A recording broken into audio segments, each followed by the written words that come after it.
Hello everyone, मैं कुमार गौरव स्वागत करता हूं अपने यूट्यूब चैनल जिसका नाम है स्टडी वाला अड्डा। दोस्तों, आज हम क्लास 11 के सेकंड चैप्टर जिसका नाम है बायोलॉजिकल क्लासिफिकेशन, उसको आज इंट्रोड्यूस करेंगे।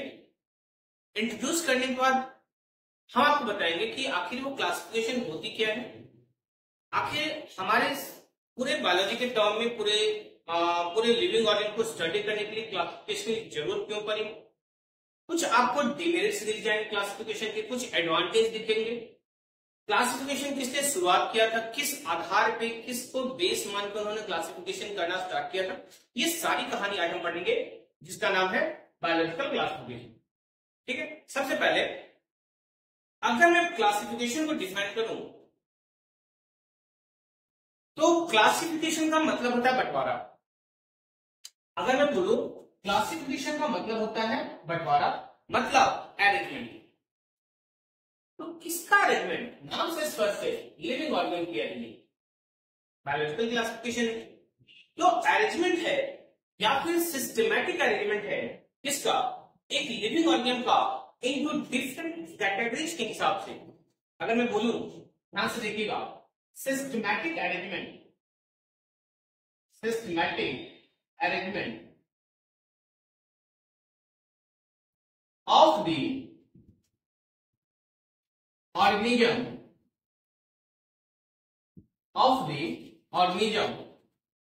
according to their into categories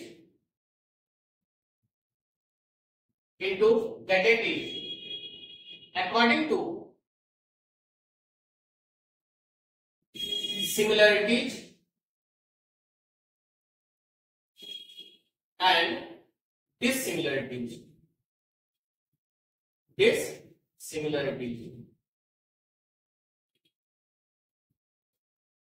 अब क्या है, आप सेम है, कुछ स्पेसीज ऐसे हैं जिनके अंदर क्राइटेरिया सेम होंगे, 2-4 स्पेसीज, 2-4, 10-12 स्पेसीज ऐसे ऑर्गेनिज्म होंगे जिनके अंदर क्राइटेरिया सेम होंगे। कुछ के अंदर होंगे तो कुछ क्राइटेरिया डिफरेंट होंगे। इन सबको देख के अलग अलग कैटेगरी में बांटना प्रोसेस कहलाता है क्लासिफिकेशन। आखिर आप बोलेंगे कि सर क्लासिफिकेशन की जरूरत क्यों है? पहली बात बता दो कि अगर बोला गया क्लासिफिकेशन की जरूरत क्यों पड़ी तो सर सीधी सी बात समझ में आनी चाहिए, हमारे पास वास्ट नंबर ऑफ स्पेसीज हैं, मिलियंस ऑफ स्पेसीज हैं जिनको स्टडी करना आसान नहीं है। तो हमारे स्टडी को कॉन्वेनियंट बनाने के लिए, हमारे स्टडी को सिस्टमैटिक बनाने के लिए हमने क्या कर दिया सर? क्लासिफिकेशन करना शुरू कर। मतलब इनका एडवांटेज बताऊं कि ये क्या करता है, it makes our study systematic, make our study systematic. क्या है? सिस्टमैटिक। सिस्टमैटिक मतलब क्या है? अगर आप नॉर्मली सोचो ना, आप अगर सिस्टमैटिक वे में पढ़ाई कर रहे हो तो आपकी सक्सेस कंफर्म। वैसे ही अगर आप एक सिस्टम के अंदर चल रहे हैं, सब कुछ एक स्मूथ वे में चलता है। वैसे ही हमारा है कि अगर मुझे ऑर्गेनिज्म को पता चला कि टारगेट की कहानी अलग पढ़ ली, लाइन की कहानी अलग पढ़ ली, ओराइला सटाइवा, ट्राइटिकमिस्ट्री में ये सब की कहानी अलग पढ़ ली, तो सबको उनके कैटेगरीज के हिसाब से हमने बांट दिया। कुछ एनिमल्स हैं, कुछ प्लांट्स हैं, उनके टैक्सोनॉमी के आधार पर, उनके टैक्सा के आधार पर, उनके ग्रुप के आधार पर जब हमने बांट दिया, वो कहलाता है क्लासिफिकेशन। सबसे बड़ी बात कि क्लासिफिकेशन की जरूरत क्यों पड़ी, या फिर अगर क्लासिफिकेशन की जरूरत पड़ी है तो आखिर इसका मतलब क्या है? मतलब है कि सर पहली बात तो सिस्टमैटिक कर दिया हमारे स्टडी को, दूसरा ये हमारा रिलेशनशिप को स्टैब्लिश करता है। क्या बताएगा? रिलेशनशिप को अंडरस्टैंड करने में हेल्प करेगा, हेल्पिंग अंडरस्टैंडिंग ऑफ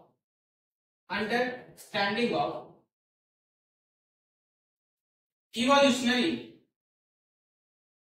रिलेशनशिप। क्या? Evolutionary relationship.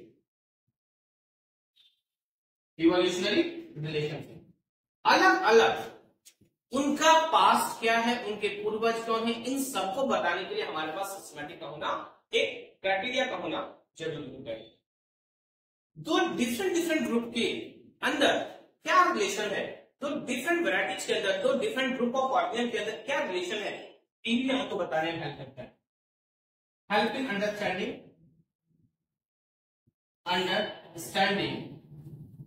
The relationship of different group of species या फिर ग्रुप ऑफ ऑर्गेनिज्म। अलग अलग ऑर्गेनिज्म के बीच क्या रिलेशन है, इस रिलेशन को स्टैब्लिश करने का काम कौन करता है? हमारा क्लासिफिकेशन। ये बताता है। तो पहला क्या था? क्लासिफिकेशन क्लियर क्यों करें? इसलिए ताकि हमारी स्टडी कॉन्वेनिएंट हो पाए, सिस्टमैटिक हो पाए। दूसरा क्या है? इवोल्यूशनरी रिलेशनशिप, मतलब हम इवोल्यूट होके आए हैं किस ऑर्गेनिज्म से, वो बताया हमारा क्लासिफिकेशन। हमारे दो ऑर्गेनिज्म के बीच में क्या क्या अंडरस्टैंडिंग है, क्या क्या क्राइटेरिया सेम है, वो बताएगा कौन? हमारा क्लासिफिकेशन। ठीक है। अब रही बात कि इस क्लासिफिकेशन को लाने का काम किसने किया? ये कहलाता है हिस्ट्री ऑफ क्लासिफिकेशन। अगर मैं बोलूं तो सबसे पहले हमारे फादर ऑफ जूलॉजी, जिनको हम बोलते हैं एरिस्टोटल, इन्होंने सबसे पहले क्लासिफिकेशन को इंट्रोड्यूस किया। क्या किया था? क्लासिफिकेशन को इंट्रोड्यूस किया था। तो अगर मैं बोलूं इसको इंट्रोड्यूस करने वाले नाम क्या था? एरिस्टोटल। क्या नाम था? एरिस्टोटल, जिनको हम फादर ऑफ जूलॉजी कहते हैं, फादर ऑफ जूलॉजी कहते हैं। तो अगर आपसे पूछे फादर ऑफ जूलॉजी किसको बोलेंगे, तो आप बताएंगे कि father of zoology is the Aristotle. ये हमारे ग्रीक फिलोसोफर थे और इन्होंने ही पूरी क्लासिफिकेशन को, पूरी स्पीसीज को दो भाग में बांट दिया। नाम दिया था एनिमेलिया, एक वर्टिब्रेट्स और एक इनवर्टिब्रेट्स। क्या नाम दिया सर? वर्टिब्रेट्स और दूसरा इनवर्टिब्रेट्स। इन्होंने क्लासिफिकेशन किया तो, लेकिन किस फॉर्म में? एक वर्टिब्रेट्स में और दूसरा इनवर्टिब्रेट्स में। क्या नाम है? वर्टिब्रेट्स और इनवर्टिब्रेट्स। तो क्वेश्चन कभी आ जाता है कि हमने क्लासिफिकेशन की शुरुआत जो करी थी, जो हमारे एरिस्टोटल साहब ने करा था, जिनको हम फादर ऑफ जूलॉजी बोलते हैं, उन्होंने पूरी क्लासिफिकेशन को कितने भाग में बांटा था? पूरी ऑर्गेनिज्म को, पूरी सिस्टम को, पूरे स्पीसीज को कितने भाग में बांट दिया था? दो भाग में। एक था वर्टिब्रेट्स, दूसरा था इनवर्टिब्रेट्स। दूसरी बात, उनको जब क्लासिफिकेशन की बात, इन्होंने क्लासिफिकेशन का बेस तैयार कर दिया। अब भाई सीधी सी बात है, आप क्लास में बैठे जब बैठे हैं तो आप, हमने कर दिया ठीक है भाई, जो थोड़ा सा वीक है वो आगे आ जाए, जो थोड़ा सा स्ट्रांग है, जिनको समझ में जल्दी आ जाती है, वो सब पीछे बैठ जाए, ताकि मेरी नजर उन वीक स्टूडेंट पे भी पड़े, ताकि उनका भी प्रमोशन, उनके अंदर भी नॉलेज की गेन हो जाए। तो सही बात है। तो हर चीज का बेस है, हर चीज को क्लासिफाई करने का तरीका है। आप उसको ध्यान में रखते हुए तब आप क्लासिफिकेशन करते हैं, नहीं तो क्लासिफिकेशन का कोई चांस एकदम नहीं। तो हमने कहा क्लासिफिकेशन हमने बांट दिया, किस आधार पे? तो सबसे पहले हमारे एरिस्टोटल साहब ने कहा हम बांटेंगे हैबिटेट के हिसाब से। किस हिसाब से? Habitat, surrounding of an individual. किस इंडिविजुअल को, कौन से इंडिविजुअल, कौन से ग्रुप किस तरह के सराउंडिंग में सर्वाइव कर सकते हैं, उनको कैसा टेम्परेचर, कैसी ह्यूमिडिटी वो चाहिए, उस हिसाब से उन्होंने क्लासिफाई किया था। और सबसे पहले उन्होंने जो क्लासिफाई किया था, क्या था सर? हैबिटेट के हिसाब से। किस हिसाब से? हैबिटेट के हिसाब से। किस हिसाब से? हैबिटेट। क्या है? हैबिटेट। हैबिटेट क्या सर? देखिएगा, हैबिटेट लैंड पे आ जाएगा, लैंड पे रहने वाले, पानी में रहने वाले, हवा में रहने वाले, ये सब, इनको हैबिटेट के हिसाब से हमने कितने भाग बांट दिए सर? पहला एक्वेटिक वो है जो पानी में रहता है। दूसरा टेरेस्ट्रियल, कहां रहते हैं सर? लैंड पे। कहां रहते हैं सर? लैंड पे। तीसरा क्या होगा? एरियल। क्या होगा? एरियल, जो कहां रहते हैं? हवा। तो मेनली इन्होंने क्या बोला, एरिस्टोटल साहब आए और उन्होंने कहा भाई सुनो, हम पूरी क्लासिफिकेशन, पूरी स्पीसीज को, पूरे लिविंग सिस्टम को हम लोग उनके हैबिटेट के हिसाब से बांटेंगे। कौन सा हैबिटेट? पहला एक्वेटिक। पूरे स्पीसीज में जितने, पूरे लिविंग सिस्टम में जो एक्वेटिक है वो एक तरफ हो जाओ, जो हवा में रहने एरियल है वो एक तरफ आ जाओ, जो लैंड पे रहने वाले हैं वो एक तरफ। बात यही खत्म नहीं सर, बात हो गया कि उन्होंने बांट दिया स्टेन और लाइफ ड्यूरेशन के हिसाब से, स्टेन के हिसाब से और सर्फ इन सब के आधार पे भी बांटते हो, लाइफ ड्यूरेशन के हिसाब से। ठीक है, किनका ड्यूरेशन ज्यादा है, छोटे प्लांट उससे मिडिल साइज प्लांट फिर सबसे बड़े प्लांट। उन्होंने कहा है देख लो ना, अगर ड्यूरेशन के हिसाब से बोले तो सबसे कम ड्यूरेशन किसका, हर्ब्स का, जिसको हम ग्रास बोलते हैं। दूसरा कौन सा, मीडियम साइज प्लांट जिसको आप श्रब्स बोलेंगे। चलो भाई, तीसरा क्या हमारा ट्री, इनका तो भाई सबसे ज्यादा ड्यूरेशन। तो इस ड्यूरेशन के हिसाब से हमने क्या बोला, पहले हम हैबिटेट के हिसाब से बांट रहे थे, फिर हमने उनको स्टेन के हिसाब से, हमने इनको ड्यूरेशन के हिसाब से बांटा। सही बात है। आइए, कहीं ना कहीं बात यही नहीं खत्म होती है, जब आपके पास एक क्लासिफिकेशन आ गई, क्लासिफिकेशन आ गया, तो क्लासिफिकेशन के हर चीज का डिमेरिट्स होता है सर, हर चीज का डिमेरिट्स होता है। बिना डिमेरिट्स के तो दुनिया चली नहीं। आपके अंदर भी डिमेरिट्स है, हर इंसान के अंदर डिमेरिट होती है। कोई कह दे हम 100% परफेक्ट है, इम्पॉसिबल। वैसे ही जब हमने बायोलॉजिकल क्लासिफिकेशन की शुरुआत करी तो उसका भी क्लासिफिकेशन, उसमें भी एक डिमेरिट्स निकल गया। डिमेरिट्स क्या था, सबसे पहले डिमेरिट्स ये हमारा एक्सेप्ट जो किया गया था वो आर्टिफिशियल सिस्टम ऑफ क्लासिफिकेशन के द्वारा किया। मतलब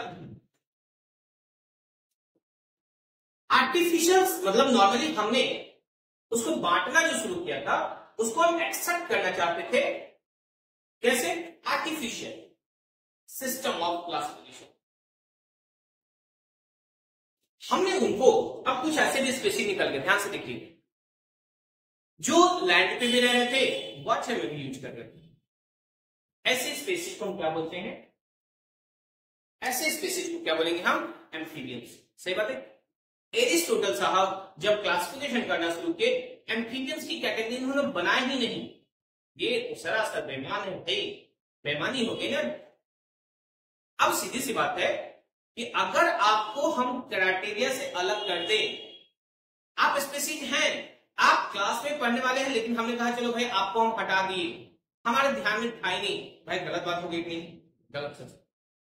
वैसे ही इन्होंने एक्वेटिक को रखा, टेरेस्ट्रियल को रखा, एम्फीबियन सॉरी एरियल को रखा, लेकिन एम्फीबियंस को अपने क्लासिफिकेशन में उन्होंने जगह बेस के हिसाब से उन्होंने जगह दी ही नहीं। ये तो गलत बात हुई। तब ये सबसे बड़ी मिस्टेक, वो चाहते थे, दूसरी गलती की, वो चाहते थे इसको हम एक्सेप्ट करें, कैसे सर, आर्टिफिशियल सिस्टम। गलत बात हो गई, गलत हो गई ना। तो नॉर्मल क्या है, हमने क्लासिफिकेशन किया, एम्फीबियंस को हम अपने क्राइटेरिया में हटा दिया।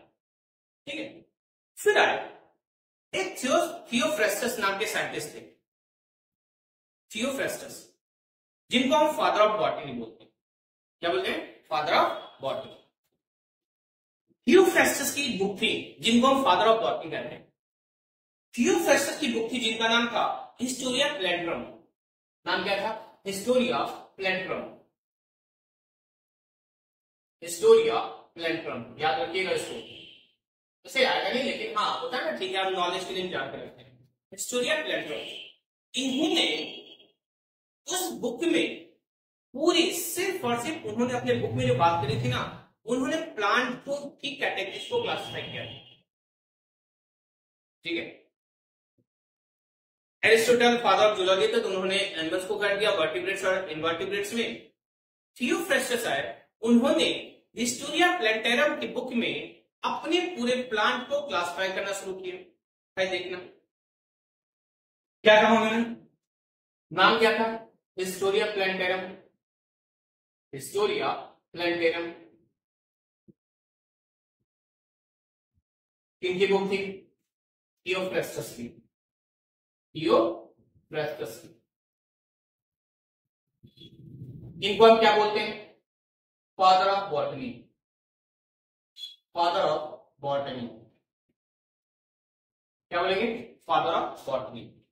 इनको जो बुक थी इसमें उन्होंने क्लासिफाई किया, किसको, क्लासिफाइड प्लांट्स। किसको क्लासिफाई किया, क्लासिफाइड प्लांट्स। प्लांट्स को उन्होंने कितने भाग बांट दिया, ध्यान से देखिएगा। पहला हर्ब्स, दूसरा श्रब्स, तीसरा अंडर श्रब्स और चौथा ट्रीज। चौथा ट्रीज। ध्यान से देखिएगा, जब ये क्लासिफाई किया कि इन्होंने 4 कैटेगरी में बांट दिया, लेकिन गलती कर गए। उनको लगा कि उन्होंने अपने बुक में सिर्फ और सिर्फ 480 प्लांट्स के बारे में ही बात करी। कितना? 480 प्लांट्स के बारे में उन्होंने बात किया। ये तो गलत होगी, ये तो गलत होगी। लेकिन सर एक बात बताना, ये किस हिसाब से उन्होंने बांटा था, किस आधार पे?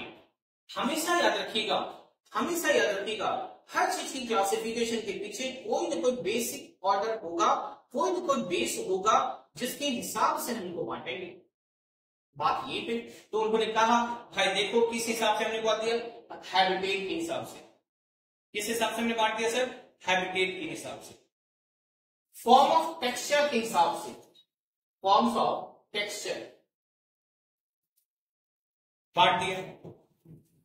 पूरे प्लांट सिस्टम को उन्होंने हैबिटेट, टेक्सचर के हिसाब से हर्ब्स, अंडर श्रब्स और ट्रीज की कैटेगरी बांटी। नॉर्मली अगर बोलूं तो इनकी 10 वॉल्यूम थी वगैरह वगैरह, तो जानने की आपको जरूरत। इनकी बुक जो निकली थी हिस्टोरी ऑफ प्लांटेरम, ये 10 वॉल्यूम इनकी। कितने वॉल्यूम सर? 10 वॉल्यूम। अब हमारे पास एक सिस्टम आया, कैरोलस लिनस आया। इसके बाद उन्होंने क्लासिफिकेशन को प्रॉपर वे में कहा। भाई सबसे पहले उन्होंने कहा सिस्टम ऑफ क्लासिफिकेशन क्या होता है? सिस्टम ऑफ क्लासिफिकेशन क्या होता है? पूरे सिस्टम को हम 3 भाग में बांट दिया। पूरे सिस्टम को हमने कितने भाग बांटा सर? 3 भाग में।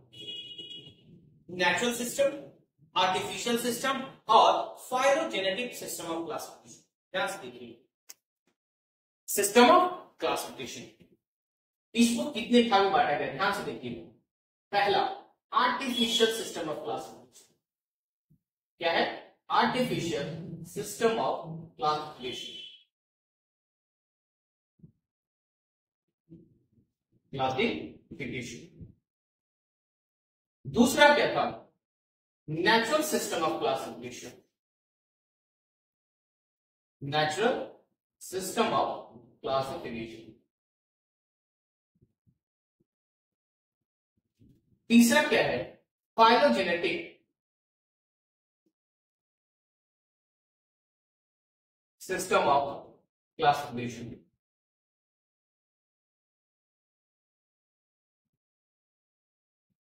कितने भाग बांटे हमने? 3 भाग में। पहला आर्टिफिशियल सिस्टम ऑफ क्लासिफिकेशन, दूसरा नेचुरल सिस्टम ऑफ क्लासिफिकेशन और तीसरा हमारा phylogenetic system of classification. Artificial system of classification को एक्सप्लेन किया था, जिसने बताया था वो था लीनियस नाम का साइंटिस्ट। क्या नाम था? लीनियस। आर्टिफिशियल सिस्टम को सबसे पहले बताया था क्या? लीनियस नाम के साइंटिस्ट। एक साइंटिस्ट थे जॉर्ज बेंथम और Joseph Dalton. George Bentham and Joseph Dalton.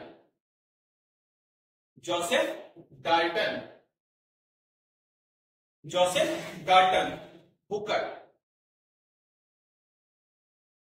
इन्होंने नेचुरल सिस्टम ऑफ क्लासिफिकेशन को बात किया, वो भी किस प्लांट पे? Seeded plant. किस पे बात किया था? Seeded plant.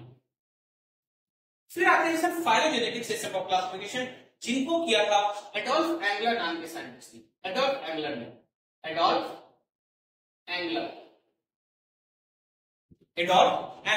और एक थे कार्ल प्रेंटल।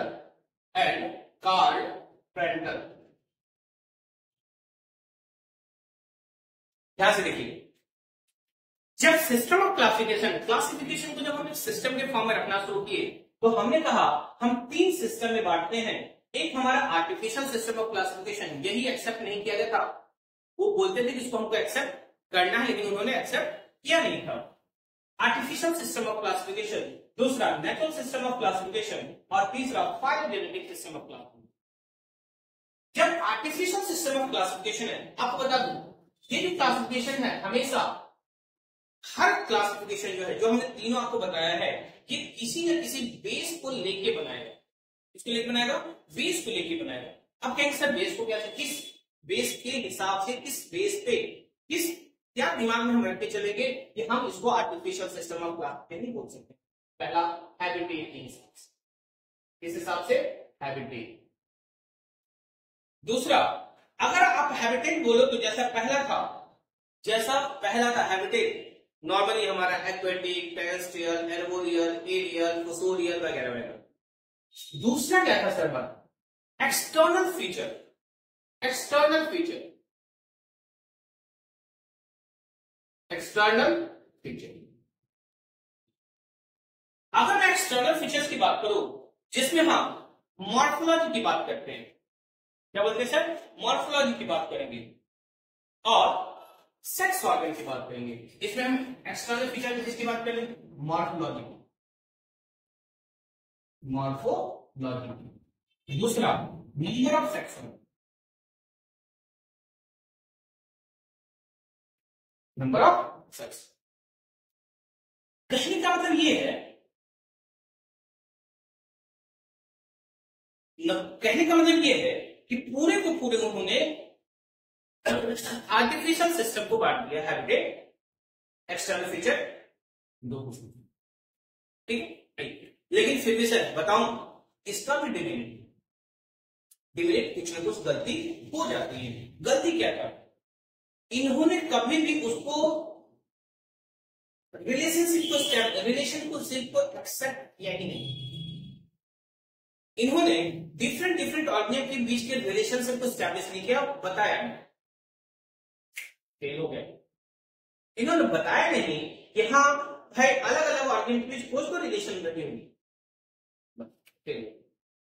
दूसरा, इन्होंने सेम कैटेगरीज को, डिफरेंट कैटेगरीज को रहने वाले को सेम कैटेगरी में डाला, डिफरेंट ग्रुप में रहने वाले ऑर्गेनिज्म को सेम ग्रुप में। जैसे बर्ड्स और बैट्स, नाम सुने? बर्ड्स और बैट्स दोनों अलग अलग कैटेगरीज के बिलोंग करते हैं, जबकि दोनों को उन्होंने सेम ग्रुप में डाल दिया। गलती हो गई कि नहीं? अरे बोलो ना, गलती हो गई कि नहीं? हाँ, गलती ये कर गई। नॉर्मली बात है। तो आप कहेंगे सर क्यों उन्होंने डाली? कुछ बेस समझ के रखते हैं। एबिलिटी टू फ्लाई किस आधार पर बांट दिया था? किस आधार पर एक ग्रुप में रख दिया था? Ability to fly, ability to fly. इसके बाद आता है हमारा नेचुरल सिस्टम ऑफ क्लासिफिकेशन। इसमें से नेचुरल सिस्टम ऑफ क्लासिफिकेशन आइए इसके बाद आता है हमारा natural system of classification. Natural system of classification.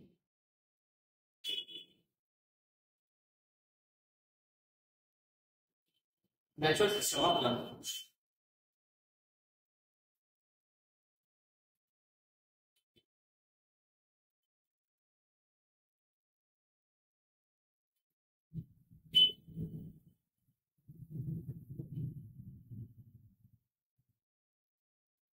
Natural system of classification.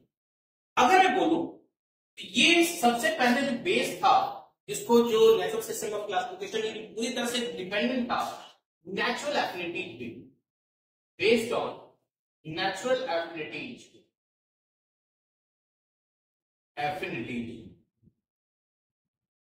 Natural affinities. दूसरा क्या था? अब जब हमने इसको बेस माना तो सीधे सी बात, ये दूसरे कैटेगरी में भी थे, बेस्ड ऑन मॉर्फोलॉजी। मॉर्फोलॉजी इसमें से morphology, ultra structure of the cell, ultra structure of the cell, ultra structure of the cell. Anatomy पे, इंटरनल स्ट्रक्चर, एनाटॉमी पे, एनाटॉमी पे, एम्ब्रियोलॉजी, एम्ब्रियो कैसा होगा, एम्ब्रियो फॉर्मेशन कैसे होंगे, एम्ब्रियोलॉजी। इन सबके बेस पे हमने ला लिया नेचुरल सिस्टम ऑफ क्लासिफिकेशन। लेकिन सच्चाई ये थी ना, ये जो नेचुरल सिस्टम ऑफ क्लासिफिकेशन है ये आर्टिफिशियल सिस्टम से कहीं बेहतर है। क्यों कहीं बेहतर? इनके पास इसको लाने के बाद हमारे क्लासिफिकेशन में बड़ा ड्रास्टिक चेंज आ गया, इसको सबसे ज्यादा एक्सेप्टेबल माना गया। क्यों कहा गया? पहले कहा गया ये जो है ये बेटर है, ये मेरिट से हमारी better than artificial system of classification, better than artificial system of classification, artificial system of classification। मतलब कहीं ना कहीं जो नेचुरल सिस्टम ऑफ क्लासिफिकेशन है वो हमारा आर्टिफिशियल से कहीं ज्यादा है। जो भी डिमेरिट थी ना कि डिफरेंट डिफरेंट ग्रुप को एक ही ग्रुप में डाल दिया, बर्ड्स और बैट्स को एक ही कैटेगरी में डाल दिया क्योंकि वो दोनों फ्लाई करते हैं, इसी को नेचुरल सिस्टम ऑफ क्लासिफिकेशन ने सुधार दिया है।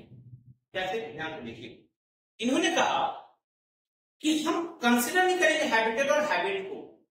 इन्होंने क्या किया? ध्यान से देखिएगा, डजंट कंसिडर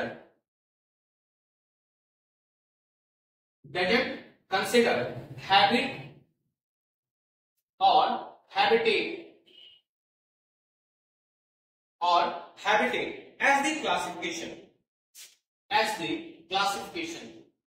क्लासिफिकेशन के लिए इन्होंने कभी भी हैबिटेट को और हैबिट को कंसिडर नहीं किया। हैबिट क्या है? आदत है। ये बर्ड्स की आदत थी उड़ने की, बैट्स की भी आदत है उड़ने की, लेकिन इन्होंने इसको कंसिडर नहीं किया क्योंकि वही चीज को ध्यान में रखे, उसी को ध्यान में रखे हमारा आर्टिफिशियल सिस्टम ऑफ क्लासिफिकेशन में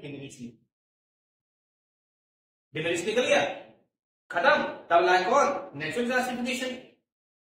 तब उन्होंने कहा नहीं भाई, हमको अब नेचुरल सिस्टम ऑफ क्लासिफिकेशन में कुछ इंट्रोड्यूस करना है। फिर आगे इसमें उन्होंने हर इंडिविजुअल्स की कैरेक्टरिस्टिक्स को रखा था, characteristics of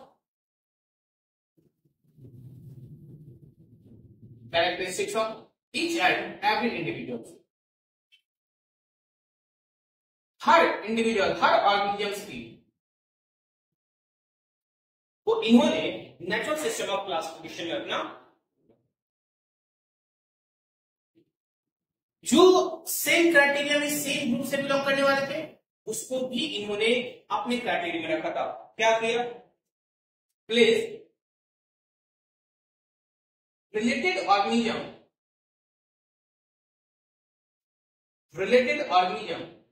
into same group,